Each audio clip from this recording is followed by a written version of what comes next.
40-50 ఏళ్ల కిందటి దాకా తెలుగు నాటక రంగం బతికే ఉండేది. సినిమా, టీవీలు దాన్ని పూర్తిగా మింగేయక ముందు నాటి సంగతి. 1970లలో సాంఘిక ఇతివృత్తంతో కూడిన నాటకాలు, నాటికలను విరివిగా ప్రదర్శించేవాళ్లు. ఆ రోజుల్లో వచ్చిన ఒక నాటిక పేరు కోహినూర్ కావాలి. రాజకీయాలపై అదొక సెటైర్. ఒక రాజకీయ నిరుద్యోగి తన గుర్తింపు కోసం చేసే ప్రయత్నం. కథ సరిగ్గా గుర్తులేదు కానీ సింగిల్ లైన్లో దాని సారాంశాన్ని చెప్పొచ్చు. సదరు నిరుద్యోగి బాగా ఆలోచించి లండన్లో ఉన్న కోహినూర్ వజ్రాన్ని తీసుకురావాలి అని విద్యార్థులను రెచ్చగొట్టి ఉద్యమం చేస్తారు. కోహినూర్ రాదు కానీ ఆ నిరుద్యోగి కోరిక మాత్రం తీరుతుంది. విద్యార్థులు పావులుగా మిగిలిపోతారు. ఇప్పుడు ఏపీలోనూ అలాంటి కథే నడుస్తోంది.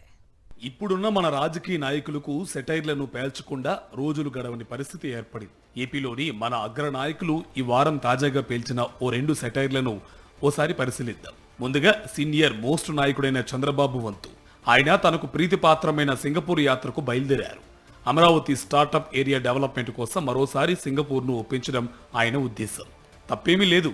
పట్టు వదలని విక్రమార్కుడు చెట్టు వద్దకు తిరిగి వెళ్లాడనుకోవచ్చు. కానీ ఆయనకు డౌట్ కూడా ఉంది. ఈసారి సింగపూర్ వాళ్ళు ఒప్పుకుంటారో లేదోననే గుంజాటన వ్యక్తం చేశారు. కుదరకపోతే అద్దంకి వెళ్లాడు, రాను వచ్చాడనే సామెత మనకు ఉండనే ఉంది. సింగపూర్ స్పందనపై ఆయన అనుమానానికి చెప్పిన కారణమే ఒక పెద్ద బుకాయింపు.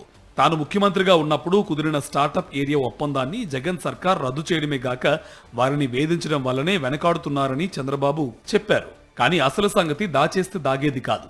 అప్పటి స్టార్టప్ ఏరియా ఒప్పందంలో సింగపూర్ తరపున మంత్రి ఈశ్వరన్ కీలక భూమిక పోషించారు. ఆయనతో చంద్రబాబుకు చిరకాల స్నేహముంది అనేది బహిరంగ రహస్యం. అవినీతి ఆరోపణలపై ఈశ్వరన్ను మంత్రివర్గం నుంచి తొలగించడమే కాకుండా సింగపూర్ ప్రభుత్వం ఆయన్ను జైలుకు కూడా పంపించింది. ఈ మధ్యనే ఆయన విడుదలయ్యారు. అమరావతి స్టార్టప్ ఏరియా ప్రాజెక్టులో భాగస్వామ్యం పట్ల సింగపూర్కు అభ్యంతరాలు ఏమైనా ఉంటే ఈశ్వరన్ పాత్ర కారణంగా ఉండాలి. ముందుగానే మధ్యవర్తుల ద్వారా ఒక అవగాహన కుదరకుండా ఏ ప్రభుత్వాధినేత విదేశాలకు వెళ్లి బేరం మొదలుపెట్టాడు. చేతి నిండా పైసా పెట్టుబడి పెట్టకుండా కేవలం బ్రాండ్ వాడుకునేందుకు భాగస్వామిగా ఉండి వేల కోట్లు సంపాదించే అవకాశాన్ని సింగపూర్ వాళ్ళు కాదనకపోవచ్చు. ఇంతకు ముందు కుదిరిన స్టార్టప్ ఏరియా అభివృద్ధి ఒప్పందాన్ని పరిశీలిస్తే దాని లోగుట్టు బోధపడుతుంది. ఒకవేళ ముందస్తు అవగాహన అంటూ ఏదీ లేకపోతే ఆయన పర్యటన అసలు కారణం ఇంకేదైనా ఉండొచ్చు.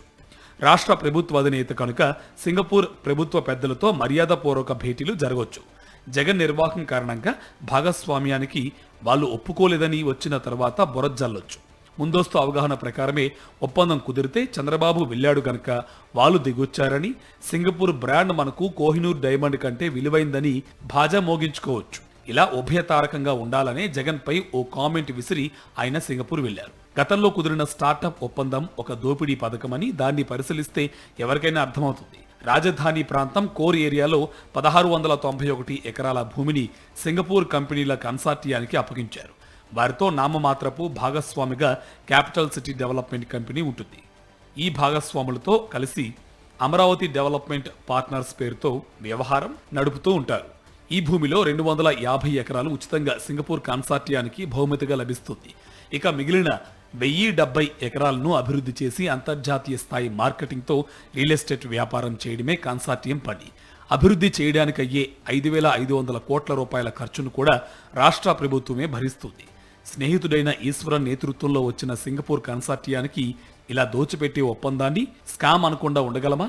గతంలో కూడా సింగపూర్ ప్రభుత్వంతో ఒప్పందం అని ప్రచారం చేశారు. కానీ జరిగింది మాత్రం కంపెనీలతోనే. ఇప్పుడేం జరుగుతుందో చూడాలి. ఇక 2 కోహినూర్ కథలో నిజంగానే కోహినూర్ డైమండ్ వృత్తాంతం ఇమిడి ఉంది. ఇది ఆంధ్రప్రదేశ్ డిప్యూటీ సీఎం పవన్ కళ్యాణ్ కు సంబంధించిన వ్యవహారం. ప్రాథమికంగా పవన్ కళ్యాణ్ సినిమా నటుడు. కేవలం నటుడు అంటే సరిపోదు, పుష్కలంగా అభిమానగణం ఉన్న పాపులర్ హీరో. ఆయన కొత్త సినిమా హరిహర వీరమల్లు మొన్ననే విడుదలైంది. రాజకీయ పదవుల్లో ఉన్నవారు సినిమాల్లో నటించకూడదన్న నియమం ఏమీ లేదు కాబట్టి ఆయన నటించడం మీద పేచీ ఏమీ లేదు.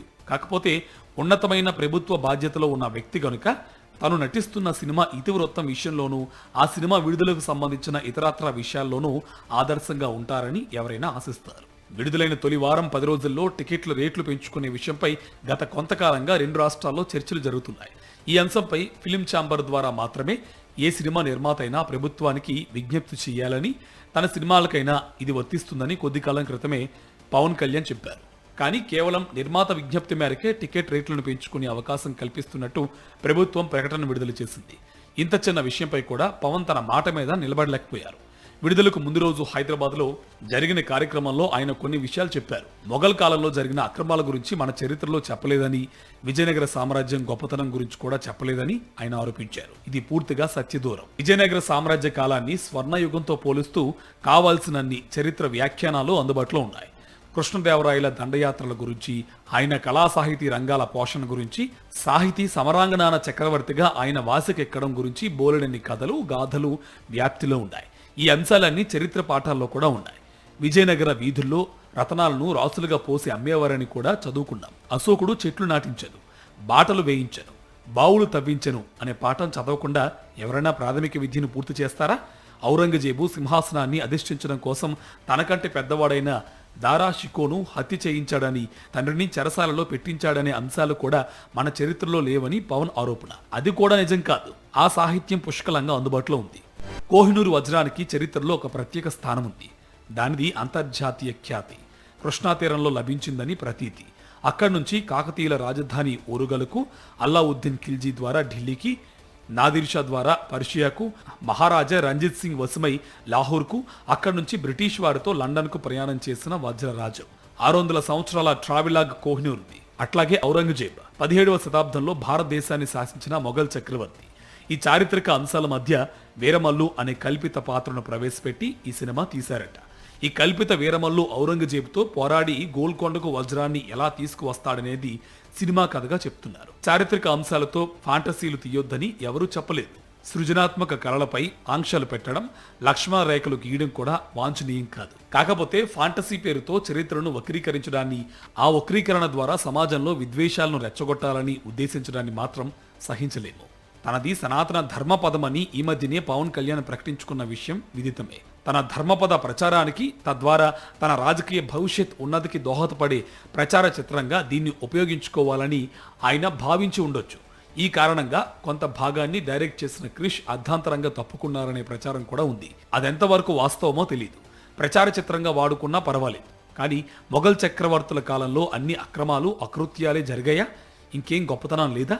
వివిధ చారిత్రక దశల్లో ఆర్థిక వ్యవస్థల తీరుతెన్నులపై అధ్యయనం చేసిన నిపుణులు సమాచారం ప్రకారం క్రీస్తు శకం 16-17 శతాబ్దాల్లో భారత ఆర్థిక వ్యవస్థ ప్రపంచ జీడిపిలో 25% వాటాగా ఉంది.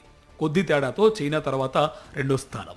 భారత ఉపఖండంలో విశాల భూభాగాన్ని ఐక్యం చేసి శాంతి, సుస్థిరతను సాధించినందువలన అక్బర్ చక్రవర్తి కాలంలో వ్యవసాయం, వస్త్ర పరిశ్రమలు, వాణిజ్యం అభివృద్ధి చెంది బ్రిటిష్ వలస దోపిడీ మొదలయ్యేంత వరకు భారత ఆర్థిక వ్యవస్థ బలంగానే ఉంది. అశోక చక్రవర్తి కాలంలో జరిగిన సామ్రాజ్య విస్తరణ, శాంతి, సుస్థిరత స్థాపనల ఫలితంగా ఆ కాలంలో విరాజిల్లిన బౌద్ధ మతం వెలుగులో వ్యవసాయ వాణిజ్యాలతో పాటు శాస్త్ర సాంకేతిక పరిశోధనల్లో కూడా ముందంజ వేసింది. అనంతర కాలంలో 2-3 దశాబ్దాల పాటు భారత ఆర్థిక వ్యవస్థ ప్రపంచ జీడిపిలో 35% వాటాను సొంతం చేసుకుని ఆర్థిక సూపర్ పవర్ గా వెలుగొందిందని అంచనా వేశారు. Ashoka the great, Akbar the great అని ఊరికే అనలేదు. ప్రపంచ ప్రఖ్యాతిగాంచిన భారత నేత పనివాళ్ల వేళ్లను వెరగొట్టింది, భారత వ్యవసాయాన్ని ధ్వంసం చేసింది, భారతదేశ సంపదను కొల్లగొట్టి తమ దేశానికి తరలించుకుపోయింది బ్రిటిష్ వాళ్లే కానీ మొఘల్స్ కాదు. బాబర్ సెంట్రల్ ఏసియా నుంచి వచ్చి ఉండొచ్చు. అనంతర మొఘల్స్ అందరూ ఇక్కడే పుట్టారు, ఇక్కడే చనిపోయారు. ఈ దేశ చరిత్ర మీద తాజ్మహల్ వంటి సంతకాలను చేశారు. బ్రిటిష్ వలసదారులకు వ్యతిరేకంగా ప్రథమ స్వాతంత్ర్య సంగ్రామానికి నాయకత్వం వహించింది ఆఖరి మొఘల్ చక్రవర్తి బహదూర్ షా జాఫర్ కాదా? బ్రిటిష్ వాళ్ళు ఆయన్ను పట్టుకొని బర్మాలో ప్రవాస ఖైదు విధిస్తే తాను చనిపోయాక తన జన్మభూమి భారత్లో అంత్యక్రియలు చేయాలని చివరి రోజుల్లో ఆయన కోరుకున్న విషయం చరిత్రే కాదా? బాధ్యత గల వ్యక్తులు చారిత్రక అంశాలతో కూడిన సినిమాలు తీసినప్పుడు ఇటువంటి అంశాలు అన్నింటినీ పరిగణలోకి తీసుకోవడం అవసరం.